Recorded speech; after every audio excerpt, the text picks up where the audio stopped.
노웅래 체포안 부결.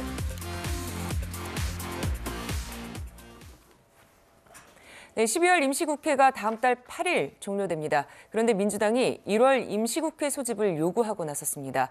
국민의힘은 회기 중 불체포 특권을 이용해서 이재명 대표를 지키려는 것이 아니냐 이렇게 강하게 비판했는데요. 여야 목소리 들어보시죠. 체포동의안을 군사작전하듯 부결시켰습니다. 민주당은 1년 내내 국회를 열어두고 이재명 체포동의안이 국회로 넘어올 때마다 부결시키겠다는 계산입니다. 민주당은 앞으로 노웅래 의원의 경우에 체포동의안 부결했으면 앞으로 어떤 체포동의안에 찬성할 수 있겠습니까? 한동훈 법무부 장관은 마치 검찰 수사관이 수사 상황을 브리핑하는 듯한 태도와 발언을 했습니다. 명백히 피의사실 공표에 해당하는 중죄입니다. 한동훈 장관이 강조하던 법치가 본인은 위법 행위를 해도 된다는 범죄 면허를 가졌다는 의미인지 묻고 싶습니다. 네, 먼저 정진석 비대위원장 노웅래 의원 체포동의안 부결에 이재명 대표를 위한 방탄 예행 연습을 한 것이다 이렇게 지적을 했습니다.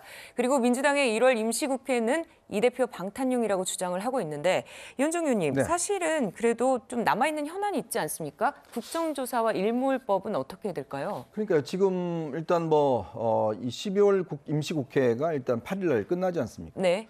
근데 그때는 다들 안 하고 있다가 또 이제 1월 달 돼서 이제 하겠다라고 나선 것인데요. 네. 학생이 시험 기간 이 준비 기간에는 공부 안 하고 있다가 꼭 시험 앞당겨서 막 밤샌다고 하는 거가 똑같은 모습인 것 같아요. 네. 결국은 어떤 면에서 지금 이 계류 중인 이제 안건들이 보면 일몰법인 게 이제 많았지 않습니까? 특히 30인 이하 사업장에 대해서 주 52시간제 특례를 인정하는 거라든지 예. 이거는 굉장히 많은 분들한테 지금 혜택을 가는 건데 결국 일몰이 됐어요. 등등 지금 정부는 그래서 아예 단속을 하지 않겠다라고 이제 이야기할 정도니까 저는 상당히 민주당이 이런 부분을 합의해주지 않은 것은 의도가 있는 거라고 저는 보여집니다. 특히 이번에 노웅래 의원에 대한 일단 이 부결을 한 것인데 지금 좀 전에 김성환 정책위 의장이 피의 사실 공표라고 이야기를 했습니다. 자, 그러면 국회에서 체포동의안을 할 때 법무부 장관이 국회가 설명할 수 있는 그게 의무적으로 돼 있습니다. 그럼 예전에 이 추미애 그다음에 박범계 의원도 다 피의 사실 공표를 했다는 뜻인가요? 그럼 피의 사실 공표를 하지 않고 어떻게 체포동의안을 갖다가 해달라고 동의를 구하겠습니까? 이건 말이 안 된다고 생각이 들고 결국은 이번에 부결된 것에 대한 책임을 결국은 이 한동훈 장관한테 떠넘기는 이제 그러한 모습이거든요. 네. 저는 그래서 일단 이것은 앞으로 있을 이재명 대표에 대한 이제 이 체포동의안 부결에 저는 사전에 어떤 연습을 해본 게 아닌가 저는 그렇게 보고 있습니다. 그렇기 때문에 아마 이제 1월 국회가 열리게 되면 내가 8월 달까지는 그 7월 달을 빼고 7월 전까지는 그냥 스트레이트로 그냥 계속 국회가 다 열립니다. 우리 국회법상. 그러면 이 국회가 다 열리기 때문에 그 사이에 이재명 대표의 그 체포하기 위해서는 반드시 동의안이 통과돼야 되거든요. 그러한 목적이 있는 게 아닌가. 단 1월 달만 안 여는데 그 1월 달도 열겠다고 하니까요. 네. 근데 앞서 좀 들으신 것처럼 여당의 방탄국회 비판에 민주당에서 한동훈 법무장관의 피의사실 공표가 더 큰 문제라고 공세를 했는데 한 장관이 돈봉투 부스럭 소리까지 언급을 해서 부결에 영향을 미쳤다는 겁니다. 이와 관련해서 이재명 대표 어제 최고회의에서는 이런 말도 했습니다. 노웅래 의원이 청탁을 받고 돈을 받는 현장이 고스란히 녹음되어 있는 녹음 파일이 있습니다. 구체적인 청탁을 주고받은 뒤 돈을 받으면서 저번에 주셨는데 뭘 또 주냐, 저번에 그거 제가 잘 쓰고 있는데 라고 말하는 노웅래 의원의 목소리, 돈봉투 부스럭거리는 소리까지도 그대로 녹음되어 있습니다. 비공개하기 전에 어디서 이상한 소리가 자꾸 들리는데 이 김남국 의원 돈봉투 받는 소리 같은데 아닌가? 우리 김성환 의원께서 김남국 의원한테 돈봉투 전달하는 소리가 오시락거리는 소리 참 조건이 없는 일입니다. 네, 민주당의 이런 비판에 한 장관은 오히려 본인의 설명이 부족했다 이렇게 반박을 했습니다. 민주당의 말씀은 어차피 다수당이 힘으로 부결시킬 테니까 상세하게 설명하지 말고 대충 설렁설렁 하고 넘어가자라는 말씀 같은데요. 세금으로 월급 받는 공직자가 그럴 수는 없죠. 네, 이런 점이 체포동의안 부결에 영향을 미쳤다는 민주당 그 주장에 대해서는 어떻게 생각하시나요? 민주당의 말씀은 저 때문에 기분이 상해서 옳지 않은 줄 알면서도 일부러 틀린 결정을 했다는 건데요. 그게 진짜 국민을 대리하는 것인지 묻고 싶네요.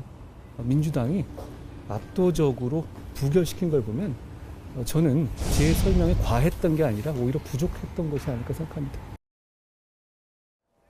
네, 민주당에서는 혐의 설명만 하면 될 것을 망신주기 한 게 아니냐 이런 얘기를 한 거고 한 장관은 증거 없이 어떻게 체포를 판단하냐 그래서 증거를 얘기해 준 것이다 이렇게 얘기를 했는데요. 정혁진 변호사님 양쪽 얘기 중에 어떤 게 조금 더 변호사님 보시기에는 가까울까요? 한동훈 장관의 말이 훨씬 더 논리적인 거죠. 법원이 저희 검찰이 영장을 법원에다가 청구하거든요. 네. 그러면 국회의원 같은 경우에는 뭐 일반 사람들이야 영장 청구하면 법원에서 영장 실질 심사를 갖다가 하는데 네. 이 국회의원은 불체포 특권이 있으니까 어떻게 되느냐?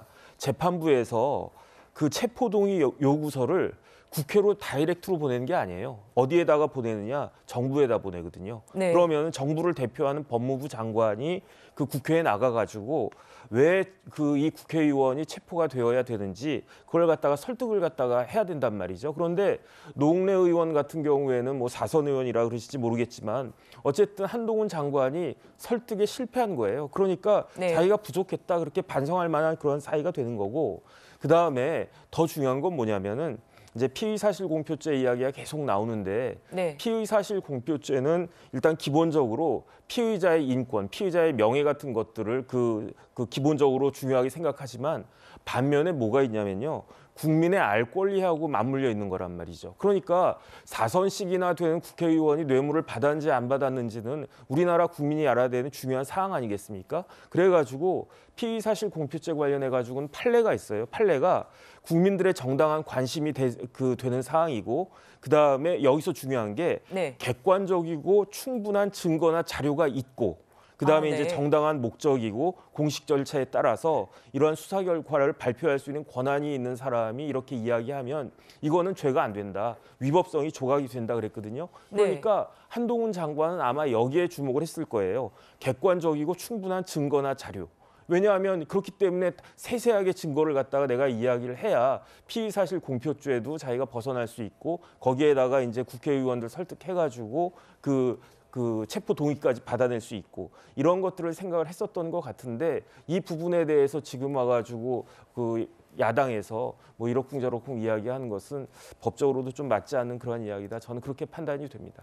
네, 그런데 보면요. 한동훈 장관이 굉장히 구체적으로 얘기를 했습니다. 말씀하신 것처럼 세세하게 객관적인 자료를 제시를 했다고 하는데 최진봉 교수님, 네. 그리고 또 이 피의사실 공표가 아니라 허위사실 공표로 본인을 고소하라 이렇게 또 얘기를 했더라고요. 한동훈 장관이 그렇게 네. 얘기했죠. 저는 근데 일단 그 한동훈 장관이 범죄 사실에 대한 혐의에 대해서 여러 가지 얘기는 할 수 있다고 봐요. 근데 길이가 다른 장관들보다 훨씬 길어요. 그리고 부스럭 또는 뭐 어떤 말을 했다 이런 구체적인 내용까지 얘기할 필요가 있었나 하는 생각이 든다는 거죠. 네. 그러니까 그게 사실은 물론 뭐 한동훈 장관 입장에서야 설득하기 위해서 그렇게 얘기할 수 있지만 피의사실 공표가 있는 이유 중에 하나가 뭐냐면 예. 재판이 아직 진행이 안 됐잖아요. 결과는 양쪽 의견이 다른 거고 검찰의 주장인 거예요. 물론 뭐 검찰은 증거를 가지고 얘기했다고 하니까 자기들의 주장일 수는 있지만 재판 가서 어떤 경우가 나올지 아무도 모르는 상황에서 미리 국민들이나 다른 사람에게 선입견을 심어줄 수 있는 얘기가 있기 때문에 피의사실 공표를 하지 말라는 거예요.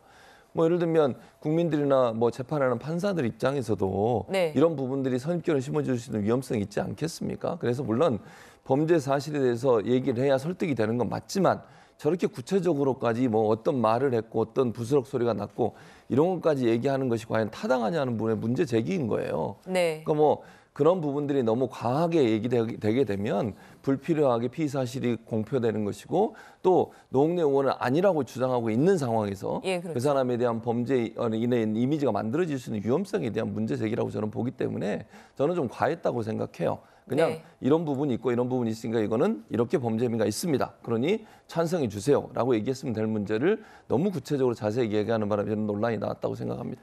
제가 네. 말씀드리고 싶은 것은 이 노웅래 의원은 방송기자 출신입니다. 예. 방송을 오래 했고 방송은 신문과 달리 소리와 그림으로 말을 하는 매체고 그 특성을 누구보다 잘합니다. 그 당시에 저도 이걸 라이브로 지켜봤는데 한동훈 장관의 얘기를 자 부스럭 소리 그 이제 구체적인 소리가 마치 귀에 들리는 듯 했어요. 그러니까 아마 그때 민주당 의석에서도 웅성웅성 소리가 나면서 이제 한동훈 장관을 비판하는 야유 소리가 있었는데 이걸 지켜본 국민들은 그 녹취록이 과연 어떤 상태인지 대단히 궁금함을 느꼈으리라고 봅니다. 네. 이게 체포동의안이 부결이 되건 설사 이게 통과가 돼도 그대로 이게 죄가 되는 건 아니잖아요. 뭐 정혁진 변호사 계십니다마는 저게 이제 영장 실질심사도 받아봐야 되는 거고 만약 통과가 되더라도 또 구속적 구심 신청이고 피의자의 권리를 보장할 수 있는 그런 장치는 많이 열려 있습니다.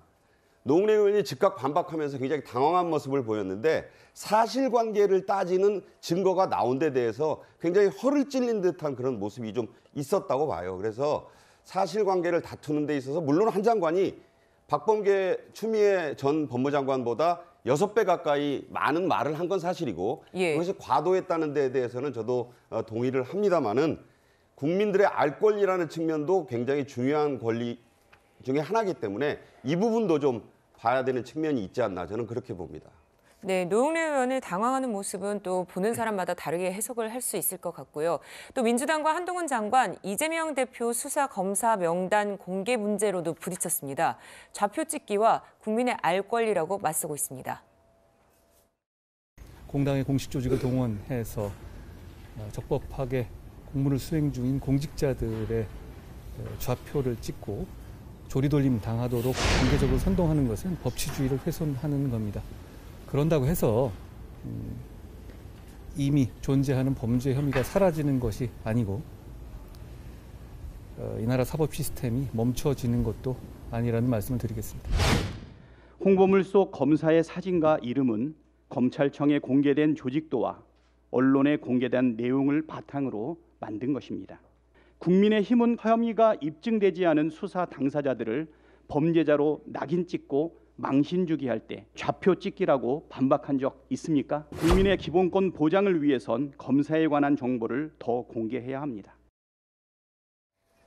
네, 진행 중인 사건의 검사를 공표하는 것, 검사 출신 홍준표 대구시장은 검사는 공인이라면서 명단 공개를 갖고 왈가왈부할 필요도 없다 이렇게 얘기를 했는데요. 정혁진 변호사는 어떻게 보십니까? 뭐 저도 그렇게 생각을 갖다가 합니다. 홍준표 시장이 잘 말씀하신 것 같아요. 그다음에 사실 마음만 먹으면요. 요즘 검사들 사진 찾는 건 그렇게 어려운 게 아니에요. 그래가지고 뭐 변협 사이트 같은 데 가면 양력이랑 다 나오거든요. 그런데 핵심은 뭐냐면은 국회의원이 자신의 권력을 이용해가지고 수사에 영향을 미치려고 하는 시도였단 말이죠. 그다음에 보통 국회의원도 아니고 이재명 대표가 여기에 대해서 뭐 지시를 했는지 안 했는지는 모르겠지만 결국은 야당에서 지키려고 했던 사람은 그 야당, 거대 야당의 대표 아니었겠습니까? 이러한 모습들이 검사들은 제가 검사라도 아이 뭐 그래라 그렇게 생각했을 것 같은데 일반 국민들한테는 굉장히 안 좋은 모습을 갖다가 보여주는 것 같고 그다음에 왜 이렇게까지 하는가? 일반적인 형사 사건에 있어서 뭐 노웅래 그 의원 수사하는 검사가 누구냐 이런 거 뭐 좌표 찍기 합니까? 안 하잖아요. 왜 이렇게까지 구체적으로 하느냐? 그거는 실질적으로 유죄라고 하는 것에 대한 그러한 그 느낌을 뉘앙스를 많은 국민들한테 오히려 주는 그러한 모습이기 때문에 제가 봤을 때 야당에서는 굉장히 부적절한 그러한 대처를 한 것이 아닌가 저는 그렇게 개인적으로 판단이 됩니다. 네, 이현정 의원님 수사가 위축되지 않을까라고 걱정하는 시각도 있더라고요. 어떨까요? 자, 그러면 예를 들어 공직자들이 어떤 공직을 수행함에 있어서 그것이 어떤 반대자들에게 저렇게 사진과 명단이 공개될 경우에 당연히 위축되고 가족들은 불안에 들지 않겠습니까?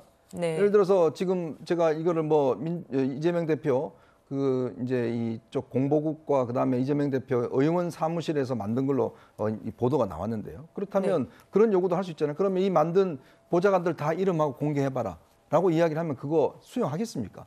왜냐하면 그것도 알 권리다라고 이야기할 수 있는 거 아니겠어요? 거기에 몇 급 보좌관, 몇 급 보좌관 누구가 이 명단 작성에 기여했다라는 거 그거는 왜 공개 못하죠? 그거는 왜 알 권리가 안 되는 거죠? 마찬가지입니다. 이분들은 검사는 국민의 어떤 이 세금을 받고 결국 이제 공직을 수행하는 사람들이잖아요. 더군다나 이걸 그냥 명단을 공개한 게 아니라 무슨 조폭 계보도처럼 만들어서 윤사단이다. 저렇게 해서 공개를 한 겁니다. 그러니까 어떤 프레임을 씌운 거잖아요. 저 사람들이 공무를 수행하는 검사다가 아니라 이 사람들은 대통령의 어떤 무슨 사조직처럼 윤사단이다. 저렇게 해서 사진을 공개한 거지 않습니까? 그런 차원이 다른 이야기입니다. 네. 우리가 그냥 어떤 정보를 공개하는 거하고 저런 방식으로 공개하는 거하고는 너무나 차원이 다른 이야기. 예를 들어서 저희 기자가 기사를 쓸 때 예를 들어서 이름 다 공개합니다. 그런데 그 기사에 대해서 데스크가 누구고 편집국장이 누구고 그걸 다 해놔놓으면서 이 사람들은 가짜뉴스 만든 사람이다. 이렇게 이야기를 하면 그것과 이 명단 공개 어떻게 같겠습니까? 네. 그런 차원에서 그냥 알 권리다? 저는 그거는 어떤 말장난이라고 생각이 듭니다. 네, 이런 가운데 검찰이 성남FC 후원금 의혹과 관련해서 이재명 대표 측과 소환 조사 일정을 다시 논의하는 것으로 알려졌습니다. 최 교수님, 다음 달 10일, 12일 얘기가 나오더라고요. 그 얘기는 나오는데 그 예. 정해진 건 아닌 것 같고요. 일정이 이제 여러 가지가 있으니까 이제 변호사 측, 이재명 대표 변호사 측과 검찰이 조율을 하고 있는 것 같아요. 물론 뭐 그날이 될 수도 있을 거라고 저는 보는데 뭐 언제가 될지 아직 확정된 게 아니니까요. 아마 이제 신년 초에 여러 대표로서 일정이 있고 이런 게 있는 것 같고 네. 그러다 보니까 뭐 조율을 하고 있는데 현재로서는 정확한 날짜는 알 수 없고요. 다만 이제 검찰의 입장은 그렇게 이제 얘기가 나왔다는 그런 발표가 있었어요. 그래서 아마 12 중에 요청을 해갖고 답변을 기다리고 있는 중이라고 얘기는 나왔는데 거기에 대해서 이제 검찰이 이렇게 밝혔다고 하면 이제 변호인 측에서 검토를 하겠죠. 일정하고 조율을 하고 그런 방법이 있을 거니까 아마 뭐 전날에 될 수도 있을 것 같고요. 네. 그러나 지금 현재로서는 꼭 저 두 날에 10일에서 12일 사이에 된다라고 확정적으로 얘기할 수 있는 상황은 아니라고 봅니다. 저게요. 2003년 12월과 2004년 1월 중순에 영장을 검찰이 재청구해가지고 네. 구속시킨 전례가 있습니다. 예. 그래서 아마 민주당으로서는 이게 이제 회기가 1월 8일 날 끝나고 1월 9일부터는 안 되잖아요. 네. 이게 검찰이 영장을 재청구 안 한다고 했지만 그것도 전례가 있다고 보기 때문에 18, 19년 전에 영장을 재청구하면 방탄이라는 게 사실상 안 되는 그런 상황이 올 수 있다고 하는 우려도 작용했다. 그런 일이 분명히 있었다는 점도 여기서 한번 지적을 할 필요가 있다고 봅니다. 네, 이재명 대표 관련 수사 가운데 이번엔 대장동 재판 얘기도 해보겠는데요. 김만배 씨 치료 문제로 현재 대장동 관련해서는 올 스톱된 상황입니다. 김만배 씨 자택에서 치료 중이라고 하는데 최근 퇴원을 했다가 다른 병원을 찾은 모습이 카메라에 잡혔습니다. 보시면요, 들것에 실려 들어가는 이 남성 왼쪽에 있는데요. 바로 김만배 씨입니다. 그런데 2시간이 채 안 돼서 병원에서 이렇게 스스로 걸어 나오고 있는 모습까지도 찍혔습니다. 그리고 또 보면요, 김 씨 지난 2월 검찰 조사에서 내 카드면은 윤석열 다 죽어라는 녹취록과 관련해서 세 보이고 싶어서 부풀린 말이었다 이런 진술까지 했는데요. 이현정 의원님, 네. 이재명 대표가 사실 이 발언을 가지고 지난 대선 기간 동안 윤 대통령도 대장동에 책임이 있다 이렇게 얘기를 하지 않았나요? 그렇죠. 그러니까 그 근거가 어떤 면에서 보면 조금 이제 약해지는 것이다 이렇게 봅니다. 네. 특히 이제 김만배 씨가 지금 쓰고 있는 수법이 굉장히 어떤 예전에 보통 뭐 재벌 총수라든지 또 뭐 고위 또 공직자라 이런 사람들이 이 검찰 조사나 재판정에 들어갈 때는 뭐 이제 휠체어 타고 또 병원에 링거 맞고 들어갔다가 예. 선고 끝나고 난 다음에는 그냥 걸어 나오는 장면들이 있었습니다. 네. 그거를 지금 어떤 면에서 지금 반복하고 있는 게 아닌가는 의문이 있어요. 그래서 아마 법원도 이것 때문에 직접 병원에다가 이 상태에 대한 요청을 지금 어떤 상태인지 이 요청을 지금 하고 있다는 걸로 보이거든요. 네. 저는 이거는 정확히 지금 법원이 판단을 해서 정말 김만배 씨가 아파서 저러는 건지 아니면 지금 본인은 중환자실에서 지금 뭐 이 굉장히 힘들다고 그랬는데 갑자기 저렇게 뛰어서도 가잖아요. 네. 그걸 보면 제가 볼 때 상식적으로 아마 저 납득하기 힘든 그런 상황이고 만약 저게 재판을 연장하기 위한 그런 기도라든지 이럴 경우는 저는 검찰이 신변을 재확보해야 되는 게 아닌가 생각이 듭니다. 네. 왜냐하면 저런 식으로 받아주면 이게 지금 사건이 길어지면 여러 가지 문제가 생길 수가 있는 거거든요. 또 이미 한 번에 극단적 선택을 했던 사람이라서 그거에 대한 방지 차원이나 또 저런 일을 못하도록 하는 차원에서 본다면 저는 검찰이 이 김만배 씨에 대해서 신병을 재확보해야 되는 것이 아닌가 그런 생각도 듭니다. 네, 정치권 상황까지 이렇게 짚어봤습니다. 저희가 또 준비한 다른 이슈로 가보겠습니다.